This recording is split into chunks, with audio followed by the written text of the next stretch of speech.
que mudou no AJG? Como eu disse, nós estamos falando de todas as coisas pontuais do dia a dia do advogado, as petições, as iniciais, as ações. O artigo da assistência judicial gratuita está previsto no artigo 99, parágrafo 1º. O que diz o 99, parágrafo 1º, está aí escrito? Eu gosto de botar aqui na folha do código também. E...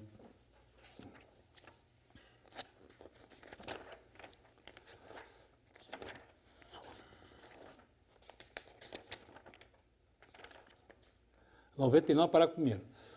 O pedido de gratuidade da Justiça pode ser formulado na petição inicial, na contestação, na petição para ingresso de terceiro, no processo ou em recurso. Eu vou falar depois. Parágrafo 1º. Se superveniente a primeira manifestação da parte na instância, o pedido poderá ser formulado por petição simples nos autos do próprio processo e não suspenderá seu curso. O que quer dizer isso aí? A JG, eu pedi não precisa mais daquela declaração da parte, assinando lá, né, de acordo com a lei de 50. Basta também constar preliminarmente na inicial, que a parte requer esse pedido, certo? Evidentemente que vai juntar lá, né, cópia da declaração de imposto de renda, os documentos que justificam o pedido vai junto. Mas não precisa mais declaração de 1950, aquela lei lá que, né, tinha que grifar lá. Está suprido isso aí. Ah, tá, e aí? Então, essa é a primeira modificação. Realmente encurta coisas e eu achava também dispensável aquilo, né? E ela pode ser feita mais adiante também. Nada impede que depois surgiu um fato novo, um problema qualquer aí com a parte e eu faço no decorrer, depois da contestação, eu vou pedir a JG, também pode. Então, essas são situações aí novas. O que tem mais novo também?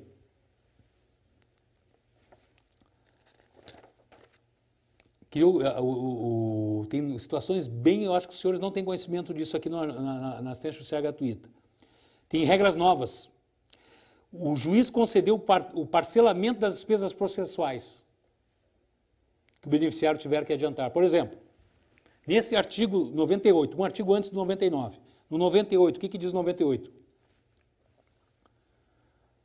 A pessoa natural ou jurídica brasileira ou estrangeira com insuficiência de recursos para pagar as custas, as despesas processuais e os honorários advocatícios tem direito à gratuidade da justiça na forma da lei. Vamos lá. Aqui é um monte de parágrafos. Mas aqui o que eu vou destacar, o que é diferente, o que é relevante é isso aqui. Parágrafo 5º desse 98. A gratuidade poderá ser concedida em relação a algum ou a todos os atos processuais, ou constituir na redução percentual das despesas processuais que o beneficiário tiver de adiantar no curso do procedimento. Aí eu entrei com a inicial, pedi ali a JG, aí o juiz avaliou, não, vou deferir 50% de gratuidade para ele, os outros 50% vai pagar. Ou seja, o valor da causa é 100 mil, geralmente é 2,5%, o valor das custas, deu, sei lá, 2.500, paga 1.250. Pode acontecer, antes não tinha, pode acontecer. Parágrafo 6º. Conforme o caso, o juiz poderá conceder direito ao parcelamento das despesas processuais que o beneficiário tiver de adiantar do custo do procedimento. Aí o seguinte, não vou conceder essa JG, tu vai pagar esses 2.500, a parte pagará os 2.500 na forma de 10 vezes de R$250. Haja vista, a meu ver, ter condições de... Pode acontecer. Está previsto em parágrafo, não é nem em parágrafo do artigo 98. Ou seja, deu uma nova dinâmica, por isso que eu fiz questão de colocar essa questão da JG, deu uma nova dinâmica. Acho eu que até é favorecido, assim, um pouco... que às vezes bem abraçou mais situações, às vezes não é, por exemplo, perito, eu não tenho condição de pagar perito, como é que eu vou, um perito às vezes é caríssimo, né? Também pode postular, seja dispensado o pagamento da perícia, lá na frente, inclusive, não precisa ser na inicial, o juiz vai apreciar, ou seja, o advogado tem que estar informado que a questão da assistência judicial gratuita ela é muito dinâmica, dá para jogar várias vezes, em vários momentos processuais, melhor dizendo, certo? Existem essas possibilidades. Isso, e às vezes para a parte faz a diferença, né? A gente sabe como às vezes pagar custas, a má vontade quer de pagar custas, esse negócio todo, né? Claro que isso aí tem que estar tudo comprovado também, ninguém vai dispensar a declaração de imposto de renda ou outras questões aí, né, para comprovação. Então, assim, a JG pode ser parcelada e pode ser reduzida, o valor. E no caso do réu? Aí nós vamos lá para aquele 337, que eu falei que é o artigo das contestações, é o artigo do réu, o 337, que para quem é nas ações indenizatórias vai trabalhar aí, é o artigo que vai sempre se valer dele, aquele que eu falei que tem, quantas mesmo? 13 preliminares que podem ser arguídas, essa é uma. Na contestação preliminar, né? Letra A, parênteses, né? Você vai arguir que é indevida a concessão mediante gratuidade, já vista, né? Sempre na contestação, e não mais como um incidente. Tá? Essa seria a questão da JG.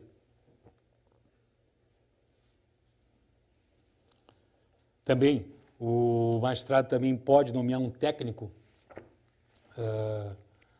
por exemplo, um técnico do Estado, tem previsão que ocupe algum órgão público do ML. Tem que fazer um exame lá e tal, o cadáver lá, parte para eu como autor, eu sugiro que, olha, tem uma dúvida aí, se realmente a vítima é a fulano de tal, requer uma perícia. Embora essa perícia aí, na arcada dentária do cadáver, tal, encontra-se no ML.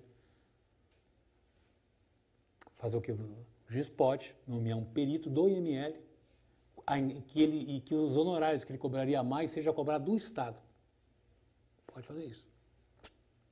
Aí o Estado vai arcar com esse ônus dessa perícia, digamos, essa sobreperícia, enfim, desde que a parte, lógico, não pode arcar. Pô, não tem, nomear um perito, aonde eu vou achar? Aí você pede para o magistrado que ele nomeie um perito, nesse caso que eu citei, pode ser outros do IML mesmo, para fazer essa perícia, com os honorários embutidos pelo Estado, que seja cobrado do Estado. Também tem essa previsão.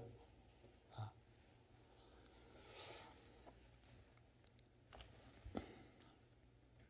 Bom, artigo 100. Deferido o pedido, a parte contrária poderá oferecer impugnação na contestação, na réplica, nas contrarrazões de recurso, no caso de pedido sobreviviente ou formulado por terceiro, por meio de petição simples a ser apresentada no prazo de 15 dos autos do processo sem suspensão do seu curso. Ah, tá, isso aqui é o pedido da JG, né? A parte contrária vai fazer aquela preliminar, se for pedido em sede de inicial, vai ser na contestação, se for mais adiante, vai ser em outra peça processual aí. Bom, gente, agora chega, a meu ver, aquilo que eu falei no início, que eu achei, que eu pretendo assim, vamos ver, essa noite aí dividir, talvez aí certamente, esse nosso curso de 2 noites, eu acho que o grande problema das indenizatórias está nessa situação. O valor da causa pedido de dano moral.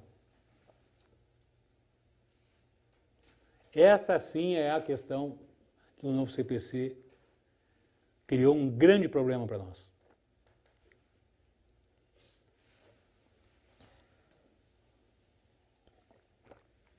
Não é pouco. Até hoje, toda a nossa cultura aí, né? Nunca se colocou valor.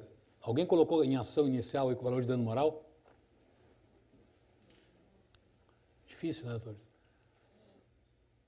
A gente não sabe, subjetivo. Mas agora,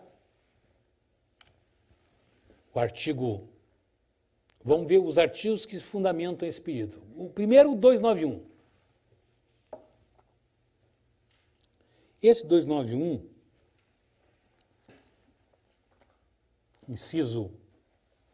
Primeiro, vamos lá. 291. A toda causa será atribuído o valor certo, ainda que não tenha conteúdo econômico imediatamente aferível. Eu vou dizer uma coisa para você. Esse é o caput do artigo 291. Você veja, eu não sei se eu pedi assistência aí dos colegas, se eu estou ficando meio perdido aqui, eu não consigo entender isso aí. A toda causa será atribuído o valor certo, ainda que não tenha conteúdo econômico imediatamente aferível, mas não consigo entender isso aí. Quer dizer, como é que eu vou atribuir o valor da causa se ele mesmo está dizendo que ainda assim que não tem, eu vou ter que colocar um valor lá? Eu estou errado, vocês acham? Vocês pensam? Pelo amor de Deus, como é que eu vou fazer? Se ele está dizendo que não tem como eu mensurar, mas eu tenho que colocar igual. Então, para mim, é o primeiro grande absurdo contradição desse artigo aí, do CPC, a começar por esse artigo. E aí, se não está contente ele, olha só o que ele me faz no inciso 5º. A gente podia até fugir um pouquinho disso aí, isso é genérico, né? Tá, deixa ele falar lá, né? Tem que botar o valor, embora não seja oferível. Ah, não mexeu comigo, né? Mas olha o que diz o inciso 5º.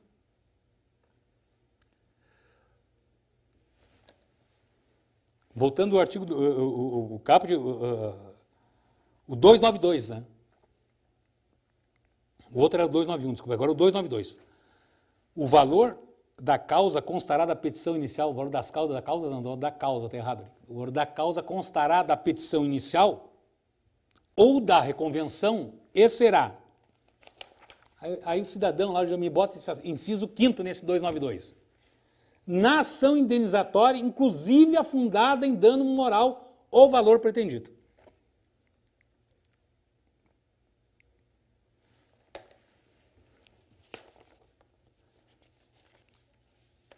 Como é que a gente vai fazer isso? Situação difícil, né? Até hoje a cultura toda aí, desde o CPC de 73, estamos falando aí de quase 50 anos, né? Nunca se botou valor de dano moral. Não tinha essa exigência. A gente botava o quê? Vamos lá, falando de indenizações, né, gente? Sempre focado em ações de perdas e danos, né? Vamos lá, aquelas perdas e danos mensuráveis, né, que a gente sabe, que é o dano material, embora muito dano material nem sempre é mensurável. Às vezes bota aí até o valor, a gente às vezes eu canso de botar inicial, o valor que se apresentar a título de novas despesas e tal, que vai ser quantificado a posteriori. Também se pode portar num dos pedidos, né? Aquele valor de danos emergentes, que é aquilo que já gastou, que já tem as notas aqui, mas é aquilo que vai surgir. Estou falando de material, como é que vai fazer? Tem que fazer no pedido também. Os valores a título de medicamentos e despesas hospitalares referentes à saúde, ao dano causado, serão quantificados a posteriori e deverá ser reparado pela parte oferida. Também se coloca esse pedido. Quer dizer, às vezes nem no dano material não tem a certeza. Agora, fixar do dano moral um valor, numa inicial, sabendo que as consequências podem ser terríveis, terríveis para o autor. Porque aí eu estou advogando aí para uma vítima de vamos lá, uma vítima de um acidente aéreo, a mãe é minha cliente, o pai é minha cliente, a irmã é minha cliente. Foi o filho deles, irmão, de 32 anos, faleceu. Ganhava 5 mil por mês, com 35 anos. Aí eu vou fazer lá do dano material, eu vou pensar, bom, dano material e ajudava a família, se bem que com 25 anos, né? Já depois se entende que se for de baixa renda, contribui 1/3 até a expectativa de vida, que é 71,8. A vida do homem, o homem morre mais cedo, você sabe, né? Elas vão bem depois, lá por 78, nós vamos com 71. Mas, aí faz esse cálculo e tal. Enfim, dano material, mas se pessoas mais de alta renda, esse filho sairia de casa, casaria, enfim. Aí, mas é números, são equações. Dano material é equação, mesmo o número que vem a pedir depois. É nota e pagar, apresentar nota. Mas e o dano moral, como é que eu vou fazer? Qual é o valor que eu vou botar? Que eu botei para a mãe, quanto é que eu vou dar para ela ali? Pedido de dano moral. O valor da mãe, autor da ação, o valor do pai, autor da ação, e o do irmão, autor da ação. Eu vou botar quanto quantificado para cada um. Eu vou me atrever a fazer um valor desse. Eu vou ter a pretensão de eu dizer naquele momento, passado aí, sei lá, 6 meses do dano, que o valor dela vale 1 milhão. Para pai, 1 milhão para mãe e 500 mil para o irmão. Aí você vai, não, se é JG, deixa. Bota até mais. É JG mesmo. Primeiro que não é bem assim, né? Segundo que o AJG, eles às vezes, o advogado mais esperto da parte do lado fica controlando a vida dessas pessoas, né? Você sabe que eles vão controlando. Esses tempos, até vou contar uma aqui para... Eu tinha um acidente, não vou falar muito, senão depois vão identificar. Muita gente aí nesse Brasil assistindo, mas eu tinha um acidente. Aí botei inicial, toda aquela dor, né, escrevendo, dano moral, que a gente trabalha, lá a gente tem uma tese que trabalha com um psicólogo, né, o doutor Jorge Trindade, ele faz laudos psicológicos, né, das vítimas, né, antes da inicial, até para duas coisas. Uma, para pedir já liminarmente um tratamento psicológico. Ele vai lá, depressão, lá está CID e tal, né? Apresenta quadros, e precisa mesmo. Aliás, para quem um pós-traumático tem que ter terapia. Até para a gente, eu faço terapia, a gente tem que fazer. Imagina quem tem um trauma não vai fazer uma terapia. Vou seguir a minha vida como se nada houver. Então tem que ter uma terapia. Quem tem que ter terapia é o causador do dano. E mesmo inicial dá para pedir tranquilamente, mas é melhor, com diagnóstico, um laudo psiquiatra lá, tem um, né? Como é que é a identidade do médico mesmo? É o CRM, e tem o CRM, psiquiatra, melhor, porque tem juiz que psicólogo acha que não dá, o tribunal que acha que psicólogo é inferior a psiquiatra, então é melhor, né, pegar o do psiquiatra, que daí já é psiquiatra, então é melhor, aí já faz o laudo, tem o CID e tal, apresenta sintomas de pós-traumático, com profunda depressão, requer cuidados, e talvez até possibilidade de suicídio, terapia 3 vezes por semana, né, com cálculo, R$100 a terapia, me pede. E é evidente que aquele tratamento, além de já tornar caro para a outra parte, ao mesmo tempo também, já também, além de dar o benefício para a parte, já encorpa mais o dano moral. Pois o juiz lá, pô, realmente, olha só, realmente, não que não sofra, aquele dano moral em ré Y, né, já sofre não precisa demonstrar que uma mãe perdendo um filho tem que mostrar que ela está sofrendo. Não precisa. Isso é o dano moral em ré Y, já está embutido. Mas tudo que é construído fica mais forte. Eu sempre digo isso, tudo que a gente constrói é mais forte. Vamos botar o laudo lá do homem. Vamos lá dizendo que ela precisa de 3 vezes sessão de terapia, que ela está com o CID da depressão, mas é lógico, não sei se é lógico. Ali está um psiquiatra dizendo que é. Porque o juiz acha que tudo que a gente escreve, né? Isso é advogado está escrevendo, nem é bem assim. E nesse bem assim, eu entrei com uma ação aí, num acidente grande, de ônibus, morreu aí 19 pessoas, aí numa delas aí eu descrevi, eu estou pelo marido, pelo viúvo e pela menina lá, pela filha, né? Descrevi, profunda depressão lá, psiquiátrico, vamos lá, o processo passou, né? Aí daqui a pouco lá chega uma possibilidade de acordo e tal, nesse caso aí vem a outra parte, diz assim, pô, doutor, mas, esse caso aí não, né? Seu caso aí de seu viúvo, aí não. Como não? Perdeu aí a esposa, né? Mãe do filho, até ajudou ele a fazer, até lá na escola, ajudou a fazer, pagar a faculdade, tudo. O senhor não viu o Facebook dele? Eu assim. Não faz assim. Não vi. Casou de novo, doutor. Está ali com a mulher passeando aí lá no Rio, lá. Está na praia, doutor, com a nova esposa. Que dano moral é esse? Daqui a pouco vão dizer até que deu sorte. Não, doutor, não tem dano moral, é bem menos. O senhor está louco. Esse laudo aí psiquiatra, não, joga tudo no fora. Isso era antes, você começou a nova vida lá, abraçado na nova companheira, lá, brincando com a criança. Nossa senhora, melhor que isso aí, nem na margarina não tem esse comercial aí. E agora, faz o quê? Aí me derrubou, né? Eu queria ver se tinha uma condição de eu fugir dali, né, daquele lugar, né?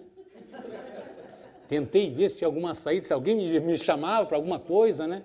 Eu com colegas que me chamam de alguma coisa, diz que algum problema tem aí na rua, né? E fiquei aí, né? Já não tenho cabelo nem para botar na frente. Então vocês viram como eu fiquei. Tem que cuidar esse negócio de Facebook, gente. Nossa, nós fazendo indenização, eles botam lá um monte de coisa, o cara está ali. Mais contente que antes, parece às vezes, né? E aí, o que a gente vai fazer? Então, nesse caso aí, vocês já imaginam, não vou nem contar o fim da história, que vocês já devem perceber. Então, como é que fica esse dano moral? O que a gente vai fazer? Vamos botar o valor? Não vamos botar? Vamos arriscar? O que vocês acham? Agora eu vou abrir um pouco aí para interagir um pouco mais. O que vocês acham? O que você faria, doutora, desculpa, a doutora Lindalva, né?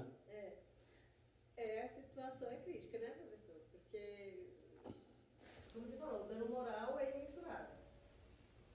Se você não pode mais jogar a bola para o juiz, deixa o critério dele, se você coloca e você é condenado nas custas. Por favor, da doutora Lindalva ali para ela. Vai de novo aí, doutora, só para... O que a senhora acha? Colocaria na inicial o dano moral ou a senhora tentaria uma outra alternativa? O que a doutora faria de agora? Agora, desde sexta-feira tem que botar. Sexta-feira, meia-noite, tem que botar o valor do dano moral lá do cara lá que perdeu a mulher. Vamos fazer o quê? Não não dá nem para colocar, por exemplo, que não seja inferior a tal valor, tem que ser objetivo. Um valor preciso. É difícil, né? Sinceramente, porque, na verdade, se você coloca um valor que você entende que o teu cliente tem direito e o juiz não te isenta das custas, e aí?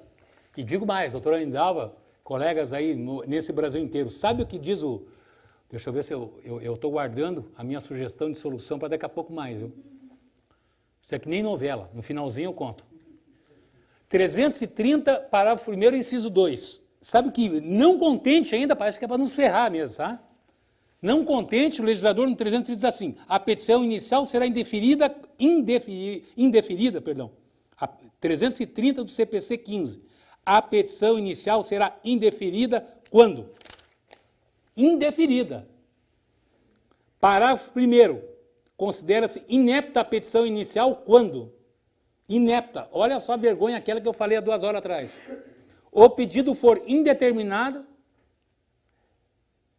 vírgula, ressalvadas as hipóteses legais em que se permite o pedido genérico. Vou dar uma pista aí da... Ou seja, nós podemos ter... se declarar uma inicial inepta. Seria terrível. Eu estou falando em qualquer ação, mas uma indenização por morte, a tua inicial é inepta, essa família acaba com você. Essa família acaba com você. Não precisa nem ser de morte, um acidente, onde as vítimas estão traumatizadas, seja lá em qual for, não pensa que é só morte, não. Nossa, tem a bala aí de dano moral terrível, dano estético, nossa senhora. Aí você vê como é que ficou, porque fico já naquela, né? Hoje, né? Nossa, vai entrar com inicial e incorporou, e vai daqui, vai dali, o que deu, o que o juiz vai dar? Nossa, ele pediu o tratamento psicológico inicial, não, inepta. Inepta. E aí, é terrível. Eu estudei, debati bastante isso aí, gente, antes de vir para cá. Aliás, desde o início, eu vim vendo esse assunto. Na minha opinião, esse é o divisor de águas das questões indenizatórias no CPC, porque o resto acho até bem positivo, na minha opinião, né? Pode ser até que se mostre diferente. Mas, na meu ver, isso aí digamos assim, é muito fácil para o legislador e às vezes para o juiz fixar coisas. Isso aqui direito não é ciências exatas. Isso aqui são ciências humanas. E eu acho interessante que nem eles unificaram nenhuma jurisprudência no Brasil até hoje de dano moral. Até hoje não tem. Porque você sabe, um dos maiores casos de indenização mais alta no Brasil, eu nos meus cursos que eu faço aqui na ASP, em outros lugares aí, na própria USP e tal, várias vezes, eu já mencionei, e tem um número, não tem o processo aqui agora, vou fazer um outro curso de história de indenizações, sem o CPC, mas um dos maiores indenizações do Brasil é de um desembargador do Rio Grande do Sul, certo? Porque num caso, e eu vou falar porque é público, envolvendo aquele jogador Falcão, um advogado, o jogador Paulo Roberto Falcão, numa briga judicial pela guarda da criança, o juiz de primeiro grau não tinha concedido a guarda para ele, Falcão. Eu estou resumindo, é evidente, o caso tem 3.000 folhas. E não quero também falar coisas que eu não sei. Eu sei, mas de forma sucinta para os senhores, não vou nem entrar no mérito, vou relatar. E aí o juiz de primeiro grau concedeu a guarda para a criança para o Falcão, que ia para os Estados Unidos. O advogado da mãe recorreu, ou agravou, caiu num TJ, caiu na Câmara de Família, uma Câmara lá e tal, e aí fez uma pressão, um caso de bastante repercussão, já faz alguns anos, né? Que valoriza ainda mais o que eu vou dizer agora. Não é caso aí de 8 anos, talvez 10. E o desembargador manteve aquela decisão. E aí, lógico, o menino foi para os Estados Unidos com o Falcão e a nova mulher do Falcão e lá ficaram. Só que o advogado, inconformado com essa decisão, comentou com assessores, gabinete, que aquela decisão teria sido baseada num depósito na conta do desembargador, né? Teria ocorrido um depósito na conta do desembargador de um valor X. depois foi se ver, diga-se de passagem, né, não estou nem acusando nada, só estou relatando fatos, mas foi se ver depois que esse depósito não procedia. Esse pseudo-depósito estava em papel lá, não procedia. E que teria o desembargador recebido um depósito de valor altíssimo. E logo depois veio a decisão.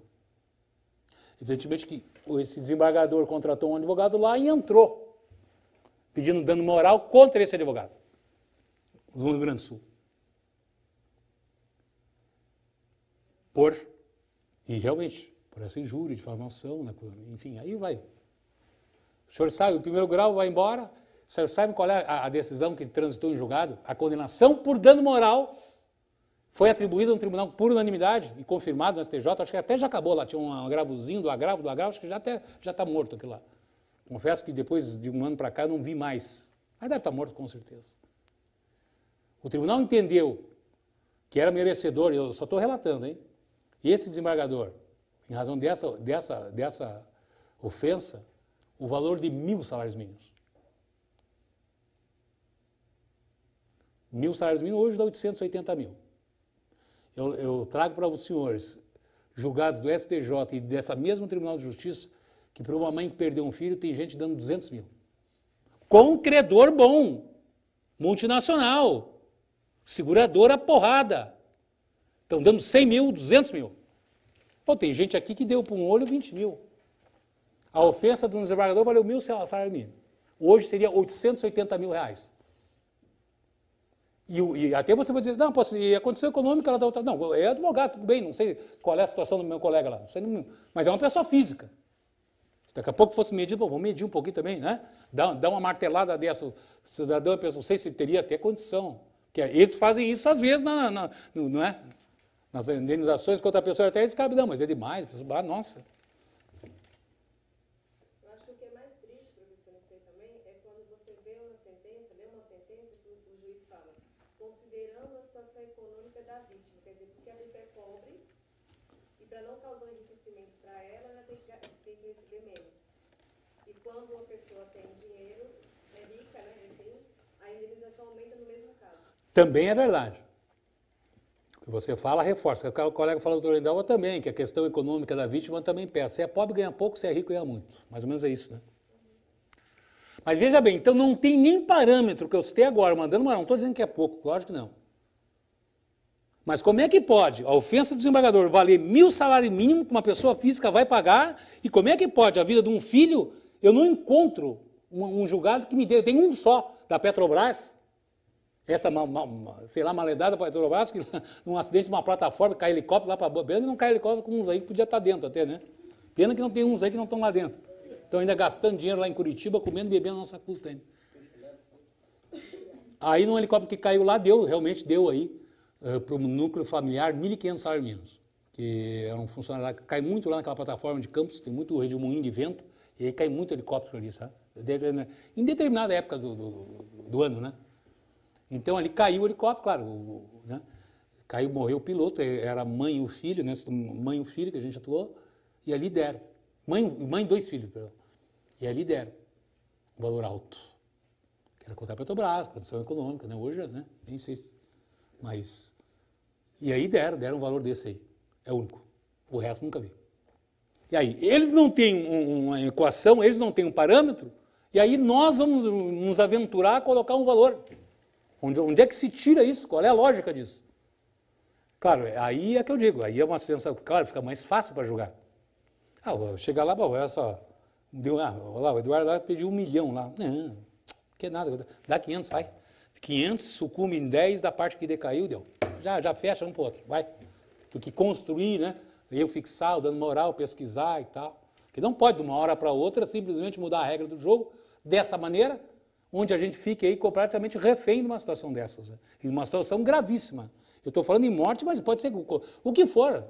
Agora, perda de bagagem, eu vou botar o dano moral de quanto? 10, 5, 15, 20? É difícil, não tem nem parâmetros, não tem decisão de tudo que é lado, gente. Tem tribunal bom, o Tribunal do Rio de Janeiro é bom, até dá bastante valores altos e tal, até o TJ São Paulo, para direitos de família, está dando até, tem aqui de abandono afetivo, o senhor sabe daquele abandono afetivo lá de 2012, da Nancy Andrighi, Por exemplo, o dano, os senhores veem agora até, não tinha nem pensado nisso, não sei se vocês lembram, aquele julgamento, foi o primeiro julgamento que condenou, né, um pai por abandono afetivo. Aqui de São Paulo. O processo 1.270.000 e tal. Depois, quem quiser, me manda um e-mail aí, eu digo isso aí, dou os dois números, aliás, desse processo que eu mencionei agora há pouco e dou desse também. Abandono afetivo, 2012. Pai que não ia lá, não vê o caso, enfim, é pai que não pagava a pensão, inclusive, em dia, porém, não queria nem saber de aniversário, de visita, não quero saber. Pago pensão dia 5, tira lá na folha, não quero visitar ninguém. Entraram com abandono afetivo. Primeiro grau, São Paulo. 270.000 de dano moral. Cidadão, pai esse com condição financeira, né? Sem dúvida. Recorreu para cá, recorreu para lá, segundo grau, não vou mentir que eu não me lembro.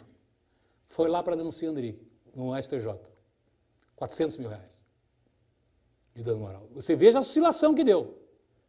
Não me falha a memória, de uma queda bastante ali, depois do segundo grau de São Paulo diminuiu, dos 200 e pouco, diminuiu para 100 e poucos. Sei que não foi lá na Nancy, lá no STJ subiu. Só ali houve uma oscilação, um ponteiro da velocidade foi a 100, reduziu para 40 e foi a 80. Quer dizer, nem na fase judicial dos magistrados, dos tribunais, encontra-se um valor, e agora eu vou pegar um caso desse, um abandono afetivo, e vou dizer, botar quanto?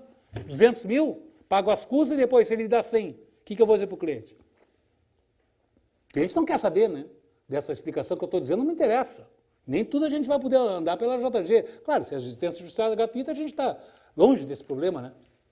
Embora, né, daqui a pouco, sei lá, né, eles vão pesquisando, né, que nem o outro que me achou no Facebook, lá daqui a pouco acha lá no Facebook, o cara comprou um carro novo, está com a JG, né? Aliás, Facebook eu acho que é um negócio que sabe, olha para nós, o direito tem que pensar bem, viu? Se vale a pena, sabe? Mas então, voltando, e agora, o que a gente faz? Está aí, eu citei 3 artigos. Primeiro, o 291, inciso 5º, o valor da causa será atribuído o valor certo, ainda que não tenha conteúdo econômico. Eu nunca vi disso. Eu tenho que botar uma coisa, mesmo que ela não tenha um valor econômico. Eu acho, isso aqui não existe, isso aqui vai ser objeto, aí, certamente, de incidentes, de sei lá.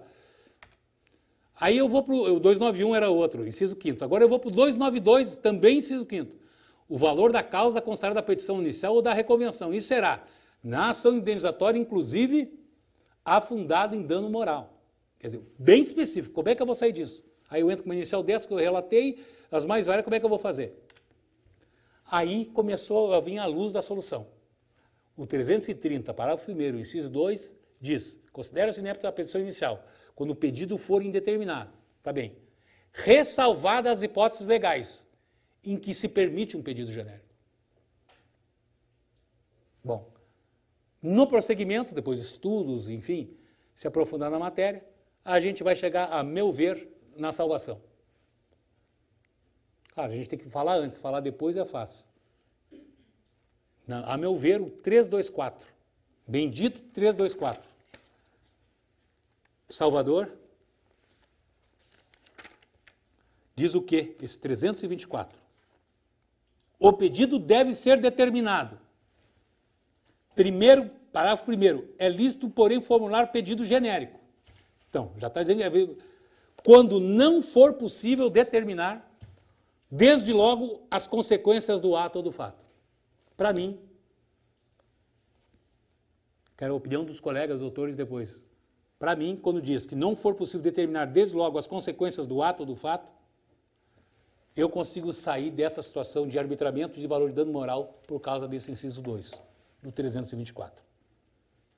Porque ele diz que não, em caso que não for possível determinar desde logo as consequências do ato ou fato. Eu não tenho como provar isso. Como é que eu vou dizer, pelo amor de Deus, eu vou entrar com uma ação e eu vou precisar qual é a consequência? Nesse caso, e pode ser de tantos outros de dano moral, de uma mãe que perdeu o filho, se ela está ainda, o dano está se estendendo ainda. E aí, junto a esse, o que eu vou? Eu vou de artigo 944 do Código Civil, que os senhores vão se lembrar do caput, que diz assim, a indenização mede-se pela extensão do dano. Ou seja, eu preciso, e a gente sabe, a frase probatória de um processo, vai construir. Eu não posso, daqui a pouco, até durante o processo, surge um monte de situações. Essas audiências, tanta audiência marcada, uma questão indenizatória, vai construindo as testemunhas, o vizinho dizendo que a mãe não se levanta do quarto, que está sempre na escuridão. O marido que não consegue nem conversar com a mãe, passa os dias chorando, não vai mais no trabalho. O irmão que apresenta um desempenho escolar péssimo, sendo que antes ele era um grande aluno, depois que perdeu o irmão. Isso é a frase probatória que vai me dizer. Não é lá atrás eu secamente largando uma inicial e chutando um valor. Então, tem previsão legal para isso. O artigo 944 vai juntar com o 324, parágrafo 2º, que diz que a indenização mede por extensão do dano. E eu vou medir essa extensão do dano na frase probatória do processo. Lá eu vou construir quanto vale esse dano. Que tem que ter um preço da dor, né? Por mais que não. Claro que ninguém vai substituir nada, nem reparar. Às vezes é irreparável, mas a gente tem que atribuir. Tem o preço da dor. Aquela frase em latim, pretium doloris. Então, na fase probatória que vai ser construída essa situação. Através do depoimento de testemunhas, através de laudos, de psicólogos, enfim, ali vai se confirmar a extensão do dano. Então, se vai se confirmar durante um processo, como diz o Código Civil, e como afirma o 324, que é impossível determinar, porque eu vou provar, eu vou construir ao longo, não tem como botar o valor da causa do dano moral. A meu ver, são essas argumentações que eu daria, e vou colocar nas minhas ações, claro, na figura de autor, né? Estou falando que, eu falo, não que contestação seja mais fácil, mas é mais difícil mesmo construir o autor, né? Eu acho, ao menos, né? É mais difícil. Claro, tem o ônus da prova, também o Código de Processo Civil pode, também acertadamente, copiou lá as lições lá do Consumeristas, né? Também inverteu o ônus da prova aqui na área civil, a gente vai chegar lá, não sei se hoje ou amanhã. Mas essa questão que é tão difícil para o advogado, que vai gerar problemas terríveis com a parte, em termos de pagamento de custas, em termos de pagamento de honorários sucumbênciais, como é que eu vou botar o valor do dano moral? Eu, modéstia à parte, entendo que a solução jurídica, técnica, são o artigo 324, parágrafo 1º, inciso 2, e o 944 do Código Civil. E esse é tão forte que quando diz que a indenização mede-se pela extensão do dano. A indenização mede-se pela extensão do dano. O dano não está medido. Eu recém estou entrando com a inicial. Como é que eu vou medir esse dano na largada agora? Esse dano vai medir lá na frente. Tem um monte de coisa para acontecer. Como é que eu vou medir agora? Vou botar R$1 milhão. Vou botar R$100 mil. Mas não, mas agora que eu vou medir. O processo é justamente para medir. Se é tão fácil botar valor, só diz se deve ou não deve, adeus. Então, né? Com relação, eu vou botar os valores, só me diz se é, se não é, diminui, dá o honorário sucumbêncial, manda pagar as custas, proporcional e acabou. Aí fica simples, né? Então eles deram, a meu ver, de uma maneira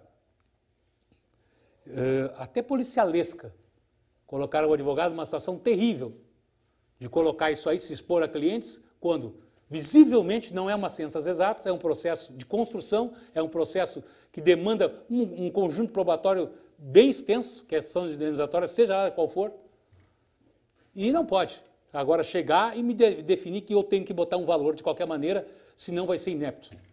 Eu não vou aceitar isso e coloco, né, já em discussão aí com os colegas essa parte, que eu acho que, a meu ver, é a divisão de águas desse Código de Processo Civil nesse setor indenizatório, que é essa figura nova, precipitada, que foi feito esses artigos 291, 292, inciso 5º, de dizer que eu tenho que botar valor em dano moral.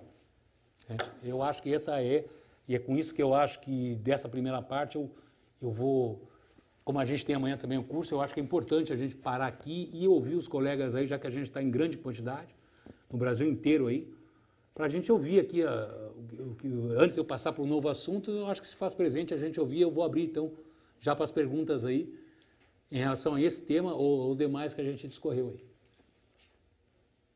Não sei o que acharam dessa colocação aí.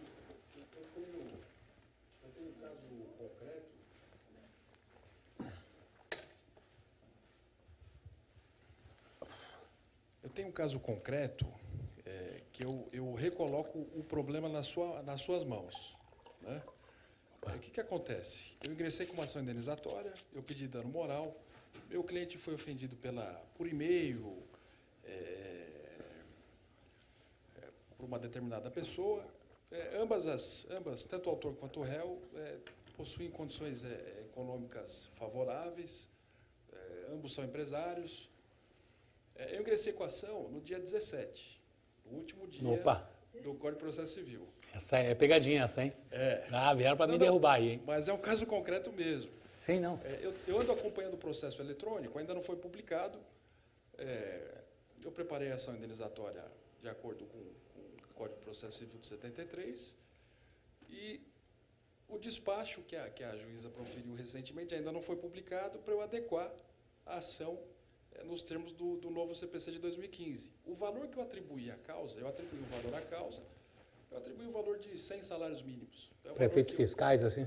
Prefeitos fiscais, e o valor da condenação que eu pedi foi exatamente esse. Bom. Sem justificar, sem maior delonga. Agora, a minha dúvida... Doutor, só um parênteses, pediram para...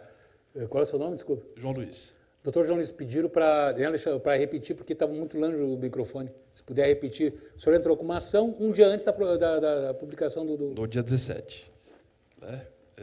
Eu adequei a ação no CPC de 73, eu atribuí o valor da causa de R$88 mil, equivalente a 100 salários mínimos, e esse é o valor que eu entendi devido a título de indenização por danos morais. Meu cliente teve a honra ofendida por uma determinada pessoa, ambos têm uma condição social favorável, ambos são empresários, andam de carro importado, e essa pessoa... Ambos, as partes? Ambas. Tá.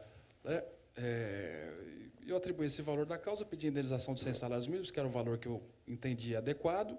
A juíza, para minha surpresa, ainda não foi publicado o despacho, pediu para que eu adequasse a ação nos termos do novo Código de Processo Civil. Eu entendo incorreto.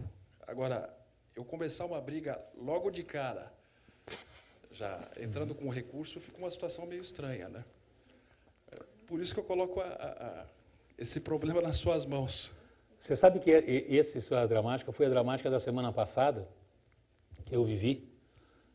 Eu não tenho aqui agora, mas eu prometo amanhã mostrar para os senhores, porque é o seguinte, assim como você entrou com a ação um dia antes do CPC 15 entrar em vigor, como eu chamo, tudo tem que ter um começo, óbvio. O dia 18 é o começo. Você entrou com uma ação dia 17. O seu caso. A julgamentos do tribunal que eu entrei com processo, enfim, com processos sob a regra do CPC 73. Tudo bem, vai ser julgado depois do dia 18. Assim como o seu caso, e aí? Vamos jogar depois do dia 18, do 3, vou jogar pelo CPC 15. Pairou esse problema aí.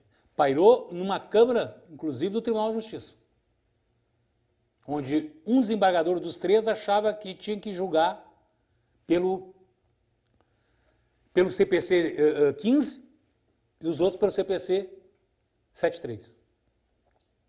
E foi uma polêmica grande. Como eu disse, o que aconteceu?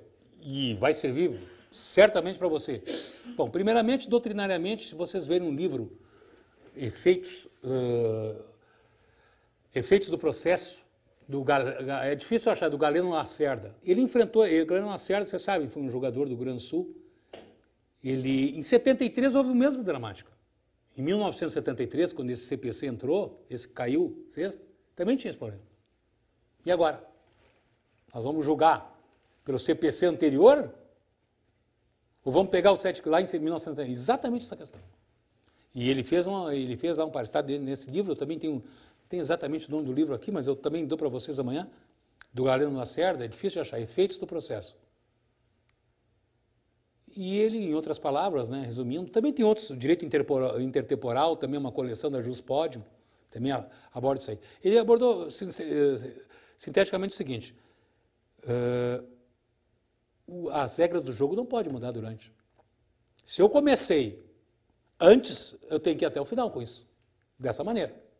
Não que o mérito não vai mudar. Claro, vai ter interferência de honorário, vai ter uma interferência várias. Mas se eu comecei sobre a égide da situação, eu tenho que ir até o final com essa. Eu achava assim. E saiu agora, semana passada, alguns enunciados, inclusive do STJ, disciplinando a matéria. O STJ se pronunciou, porque a celeuma foi grande. E ele se pronunciou, e amanhã eu vou trazer esses enunciados, um por um, de todas as questões dessa situação. E não vou mentir para os senhores. A meu ver, o senhor está sobre a égide do 73. Do CPC 73. Esse é a meu ver agora. Deixa eu me dar o prazo até amanhã para ele confirmar aí. Como é que eu vou justificar o valor que eu atribuí, o valor da pretensão? Tudo bem, tem critério subjetivo de o fato da pessoa ser praticamente reincidente, o caráter reparatório, mas fica muito no aspecto da subjetividade, tá certo? Eu só atribuí um valor porque é o valor que eu entendia devido. Tá, mas o seu... Simão, você atribuiu o valor do dano moral. Atribuí o valor do dano moral. Sim, mas aí você não se enquadra nessa situação que eu estou colocando aqui. Então, mas Porque mesmo, você atribuiu, você se colocou nessa posição já. eu atribuí, mas mesmo assim a juíza determinou que eu me adeque aos termos do CPC 15. Ou seja, talvez não tenha sido... Mas nesse sentido, não. Se você botou o valor de dano moral, no aspecto de valor da causa, você já está adequado. Já estou. Não parece? Você botou material, você botou dano, não tem material, né? Dano moral só? Dano moral. Se você fixou o valor do dano moral, você já está dentro do 292.5, né? Você já está dentro. Nesse sentido, você não tem que se adequar. Mas mesmo assim, ela pediu para que eu adequasse Mas, o pedido. deixa eu dizer, mas então você tem que fazer uma petição para ela, dizer para ela é obrigada a especificar em que circunstância é essa adequação. Mas ela não especificou. Mas você já fez uma nova petição nesse Não, sentido? ainda não. Não, mas aí você vai ter que entrar, a meu ver, com embargo de declaração. Será que não tem divergência entre o valor do pedido e a alçada? Como assim, pedido o valor de alçada? É porque às vezes coloca um valor de dano moral, por exemplo, e dá um valor mínimo para a causa. Não tem. É o mesmo. Foi o mesmo. Talvez seja o e-mail. Vai lá. Ou você, ou daqui a pouco, também, e na inicial, você botou que queria a sessão de audiência? Sessão de mediação? Não Audiência? cheguei a colocar. Quer jogar o que é isso aí? Mas ela tem que despachar, inclusive aqui depois eu também pego o artigo, eles têm que colocar exatamente o que é que faltou. A emenda se reporta, que excelência, no seu despacho, exatamente sobre o que refere-se a emenda? A adequação sobre que itens? Ela é obrigada a explicar isso. Isso aí não tem... Gente, não tem que ter medo de juiz também, viu? Peticionar, né, que o senhor despacho Sim, mas é vago. Do que ela está falando? Eu não sei do que essa mulher está falando, né? Eu também não. Mas do que é? Então explique. Aí o assessor não estava bom aquele dia também, talvez, né? Mas, enfim, mas eles têm que esclarecer isso. Eu faria essa petição, ou se correr o prazo, até com embargo de declaração, né?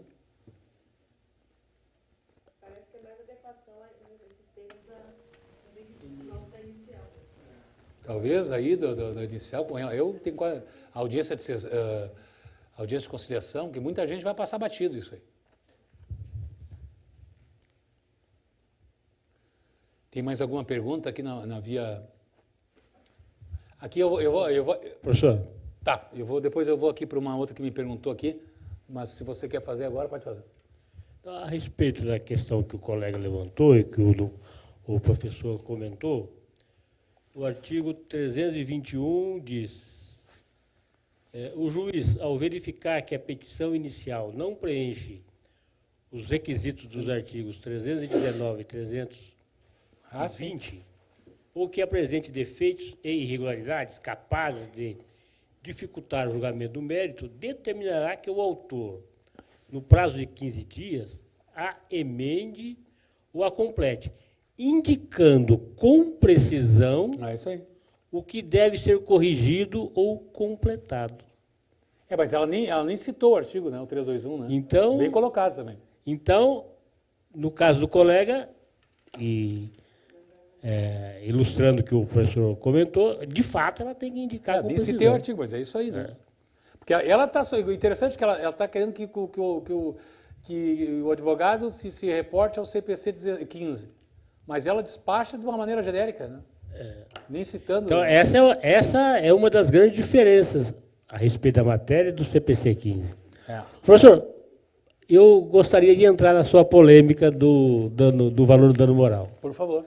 Claro, né, me submetendo aqui, logicamente, à sua lógica e à sua experiência no assunto e apenas trocando ideias pelo gosto que todo advogado tem, pelo debate e argumentação, não é?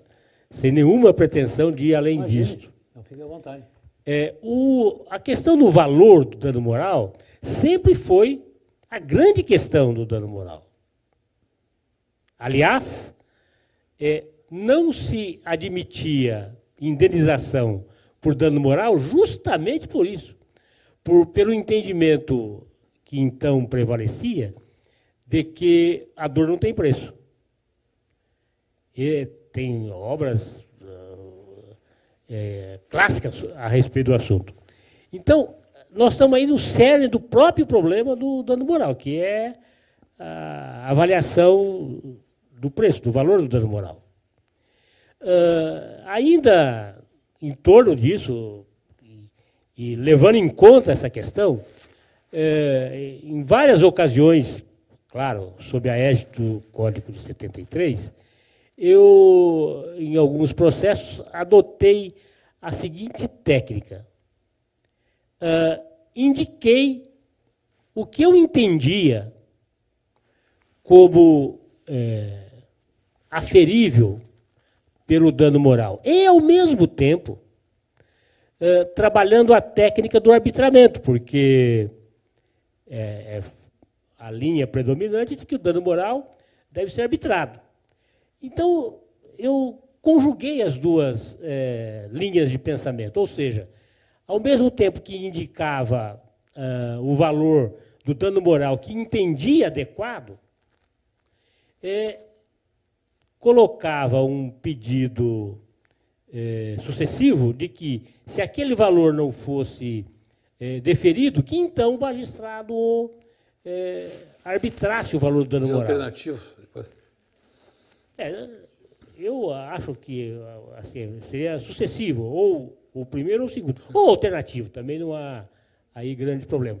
De modo que, com essa técnica, eu resolvi várias das questões, até quando lá atrás, logo depois da Constituição de 88, o dano moral passou a ter vigência no nosso sistema, que até então não tinha previsão, né? Não tinha previsão, a não ser em algumas leis esparsas, de forma bem específica, como na questão de acidente ferroviário. Ferroviário, decreto-lei aqui de 1912. Que é antigo, lá do início do século passado. Então, talvez, fica aí uma... Mas agora eu lhe pergunto, nas questões que o senhor colocou dessa forma, o senhor pagou o valor da causa? De custas quanto em relação ao quê? O senhor não pagou? Como é que ficou depois? Não, eu paguei o valor da causa conforme o valor que eu indiquei. Que o senhor sugeriu. Isso. Embora que logo a seguir o senhor diz que caso não aceite, fica como? Exato. Se não for aceito, que fosse arbitrado. Não é? É claro que em nenhum momento entendi que resolveria todas as questões. Mas senhor, me parece um caminho, né? Um caminho. É que, no fim, o senhor, doutor... José Paulo Dias. Doutor José Paulo Dias, não. Até lhe cumprimento aí pela sua alternativa. Agora, não sei se isso... Hoje, eu duvido muito que, ainda mais com previsão de botar um valor determinado e certo, que fique essas possibilidades. Se você concordar comigo, vem para essa. Se você não concordar, fica a seu critério. Acho que essa ferramenta, que bom, o advogado tem que ser criativo, né? E de cumprimento nesse sentido agora. Acho difícil até vencer essa dificuldade agora nessa situação, viu? A meu ver, mas é uma colocação, né? De repente, tem uma alternativa. Aqui está vindo uma pergunta de fora, não me diz de onde, a doutora Patrícia Tomasi. Quanto ao valor dos danos morais, se não colocarmos um valor, o juiz não tem parâmetro do que decidir, correto? Bom, aí é tudo aquilo que eu falei, né? Pode-se botar o dano moral. Eu acho que botar o dano moral você está... primeiro tem a subjetividade, aquela que eu falei. Como é que você vai mensurar? Entre nós, aqui nós estamos em uns 30 aqui nessa sala. Difícil a gente encontrar o valor da perda para uma mãe de um dano moral. Vamos falar desse caso de novo. Eu vou achar coisa, a doutora Lindau vai achar coisa, o doutor José vai achar uma coisa. É difícil nós aqui, em nós 30, achar o valor. E certamente a vítima vai achar outro. Se é que vai achar, né? Ela vai ter... Porque, veja bem, aí vou ter que botar... Vem cá, desculpe aí dizer, mas eu não me sinto à vontade de dizer a perda do seu filho dando moral, eu resolvi colocar em 500 mil. Eu sou obrigado, eu não me sinto à vontade em não lhe dizer que eu falei esse valor. Até essa conversa para ter com essa pessoa é difícil. E eu acho no mundo, no meu, claro, na minha visão, é óbvio, não sou dono da verdade, mas acho que é uma ficção isso aí. Isso não tem, eu não vejo o porquê dessa ciência exata. Criar uma situação, em outros países não é assim, diga-se de passagem, não é assim. Ou seja, quer dizer, até é você fixar, mas você não tem esse risco. É uma indicação. Porque o problema é, uma coisa é eu botar uma indicação para o juiz, como o doutor José falou. Outra coisa é aquela indicação que o juiz... Claro, não vou botar uma indicação de 10 milhões sem parâmetros, sem nada, aí também é um absurdo desses. Mas eu botar num meio termo e daqui a pouco o juiz ou o tribunal decide que não é aquilo, que é perto daquilo, mas não é muito aquilo, eu fazer parte e vem cá. Olha só, eu botei aquele valor, vai ter que pagar proporcional às custas, vai dar uns 2 mil, e ele também mandou dar parte da diferença, lá eu botei 500, ele deu 300, os 200 ele mandou dar 10%, em cima da parte decaiu do 200, tu vai dar, entende, 20 mil, tá, mas não leva mal, mas isso aí pode acontecer, entende? Eu acho que é dificultar a vida do advogado, não tem benefício nenhum para ninguém, prejudica o advogado, prejudica as partes, que eu acabei de citar casos claros, sem nem o julgador sabe quanto é que ele vai dar. Mas não é problema, é que é muito pessoal ainda do Brasil, não tem tabela de dano moral, não tem muitos parâmetros para isso. E agora é o advogado que vai invocar para si uma situação que deveria ter sido construída ao longo dos anos pelos julgadores, que não foi construída, e nós vamos nos expor a colocar um valor, e certamente nós vamos jogar lá, naquela simbologia com o marisco entre a pedra e o mar, com grande possibilidade de a gente quebrar a cara. Cá entre nós. Grande possibilidade, ter que falar parte, vem cá, tu vai pagar parte das custas, e vai pagar também o honorário do cara, do colega lá.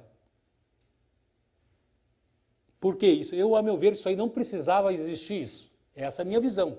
Tem outros doutrinadores que também concordam, tem outros que não. Não, mas isso é, até eu vi esses termos, isso é malandragem do advogado, doutor. Não, isso eu vi num debate desembargador. Isso é malandragem para não pagar custa. Tem que acabar com isso. Foi me dito, saí numa roda, os jogadores, os desembargadores, isso é malandragem de advogado para não pagar custa. E se você também coloca um valor baixo para evitar... Se você também coloca um valor baixo para evitar, para pagar menos custos, você já está delimitando o seu teto. É verdade? E aí? Qual é o pior? Eu não sei nem qual seria esse cenário, qual é o pior cenário. Botar um pouco menos para não levar uma paulada no final, ou botar lá em cima e vem cá para ele. O juiz a gente vai facilitar, na verdade, a vida do juiz, porque já vai limitar. Eu falei para você, isso aí ia facilitar a vida deles, só dizer se é sim ou não. É só o que eles querem. Diz sim ou diz não. Aqui em São Paulo tem uma tentativa de tabelamento do dano moral. Mas não vingou. Não vingou, mas informalmente eles, por exemplo, para dano... Acho que não está ouvindo aqui, só desculpe, doutor. Só para botar ali, bota ali só para ele fazer esse comentário, senão o pessoal lá não ouve e fica prejudicado, né? Pois não, doutor... João Luiz. João Luiz, desculpe. Mas aqui em São Paulo teve uma tentativa de tabelamento, e se eu não me engano, no STJ também. Teve, mas não vingou. É. Mas ainda que informalmente vinga.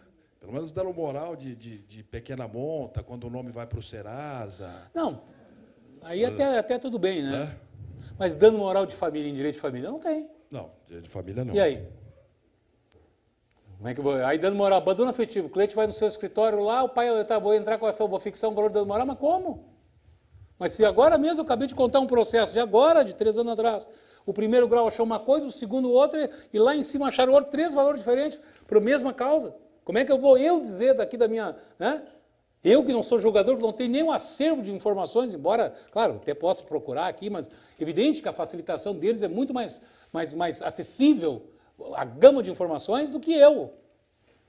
Eu acho que é uma construção maléfica para o advogado isso. Aí essa é a minha visão, né? Tem alguns casos de dano moral que eles têm até súmula, né? Tem. Que era o caso de sustação de cheque, por exemplo, não precisa nem falar Não, tudo bem, aí são questões, né? Mas eu não sei se tinha uma pergunta aqui que eu não, eu vou ter que dar como veio daqui, eu vou ter que fazer uma pergunta aqui da questão via satélite, Vicente Pinheiro, Doutor Vicente Pinheiro, e para os processos que estão em curso, como será a adaptação à luz do novo Código de Processo Civil quanto ao seu trâmite? Acabei de falar agora. Agora, eu vou trazer esses enunciados, muitas coisas vai dar muita polêmica. Vocês podem estar certos que isso aí vai dar muita polêmica, vai dar muita confusão, vai ter embargos daqui, agravo dali, entendeu? E a maioria, eu acho que vai se convalescer daquela situação, né?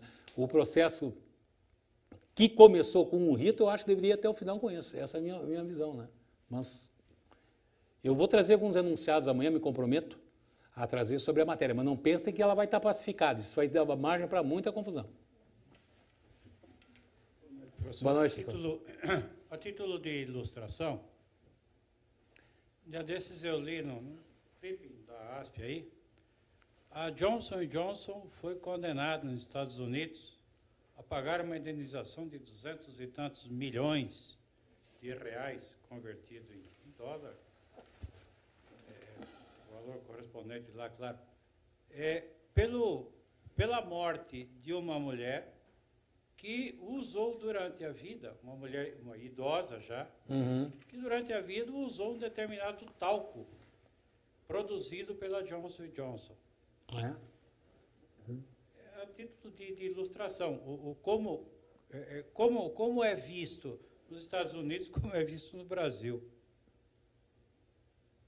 Mas a sua colocação é... Sim, o valor da condenação, sim, claro.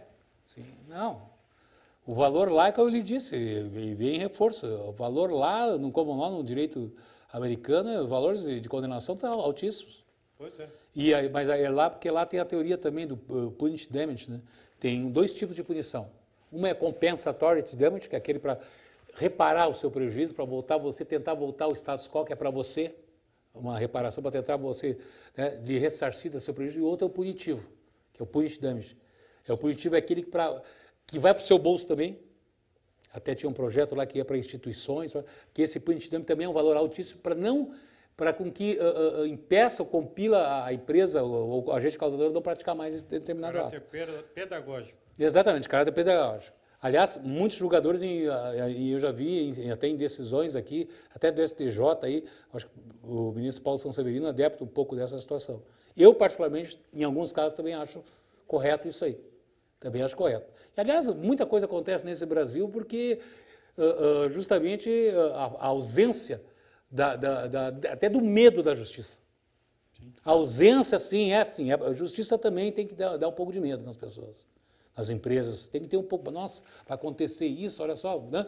Vamos pensar 2, 3 vezes, né? A impunidade, melhor dizendo, a impunidade, seja ela penal, seja ela do que for, ela acarreta isso que a gente está vendo aí, né?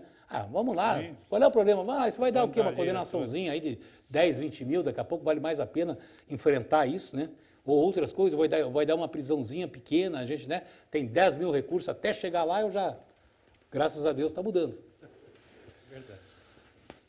Aqui também na via satélite, acho que qual o prazo máximo para o juiz designar as audiências da doutora Patrícia, até aqui o prazo máximo, bom, a da primeira audiência da tentativa de conciliação, né, que é o 334, é 30 dias, certo? Deixa eu confirmar aqui, 334, a audiência será realizada, até 30 dias. A primeira audiência, aquela de conciliação, ele vai marcar antecedência mínima de 30 dias, devendo o réu ser citado em até 20. Tá? Então, depois da inicial, o juiz, quando receber a inicial, tem que ter um despacho até 30 dias. E aquelas de mediação, conciliação, ele vai marcar e pode ele achar que entender de mais de uma, num espaço de 60 dias para negociação. Perguntas via satélite. Doutor Joyce Correia Scarelli. Relativamente à obrigatoriedade de se dar um valor determinado ao dano moral, você pode utilizar parâmetros jurisprudenciais, valores em situações análogas.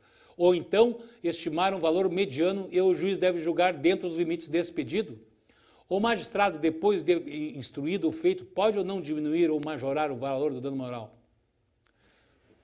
Bom, em relação à primeira parte, justamente o que a gente está falando. Não há, na meu ver, em muitos casos, não há parâmetros muito assim concretos para o advogado colocar o valor.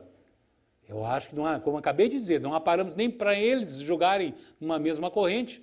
É lógico que há uma repetição de alguns julgados, mas de forma insegura. Eu me sinto, que advogo nessa área direto, inseguro de botar um valor. Certo? Então, na meu ver, estimar um valor pode nos levar, como eu falei tanto, a prejuízos para a parte e para nós, e isso poderia ser evitado. A segunda parte da pergunta, o magistrado, depois de instruído o feito, pode ou não diminuir ou majorar o valor do dano moral? Eu não entendi direito. O valor do dano moral ele vai ser atribuído em sentença. Então, depois ele vai definir isso aí, o valor da condenação em sede de sentença. Então, claro, ele pode diminuir, pode aumentar, é evidente, né?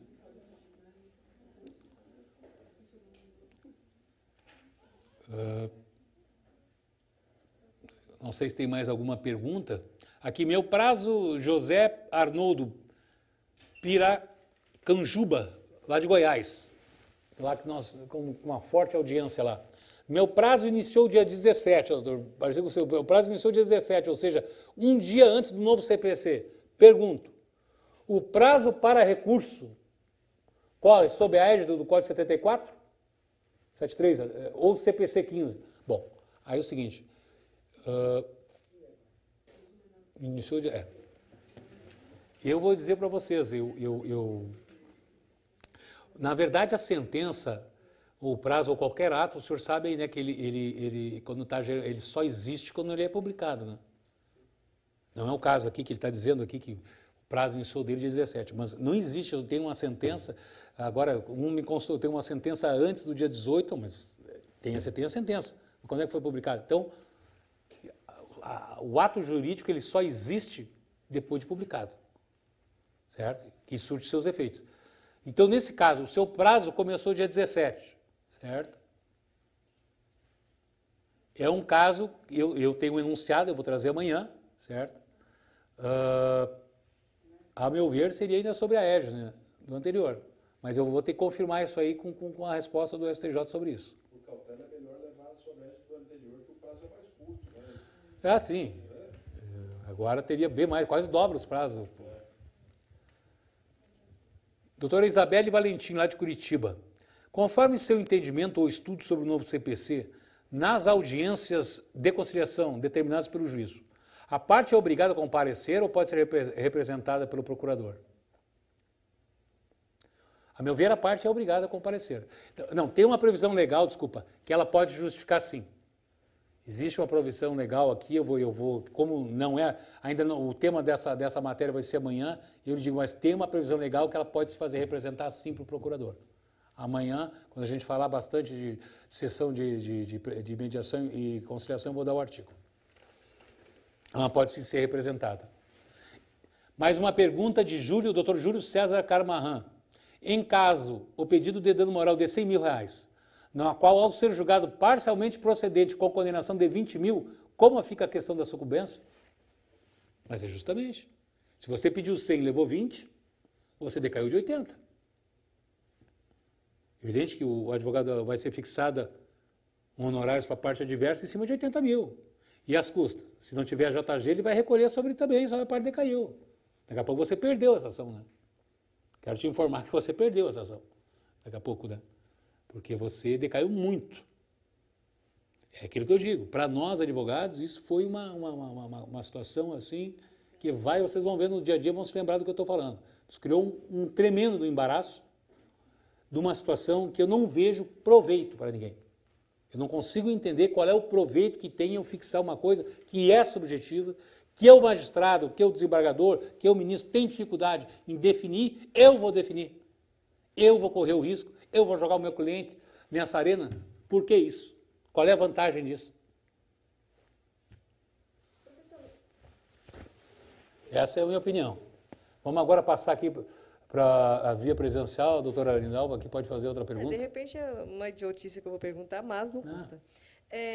Por exemplo, eu sou obrigada a fixar um valor e recolher as custas sobre tal valor.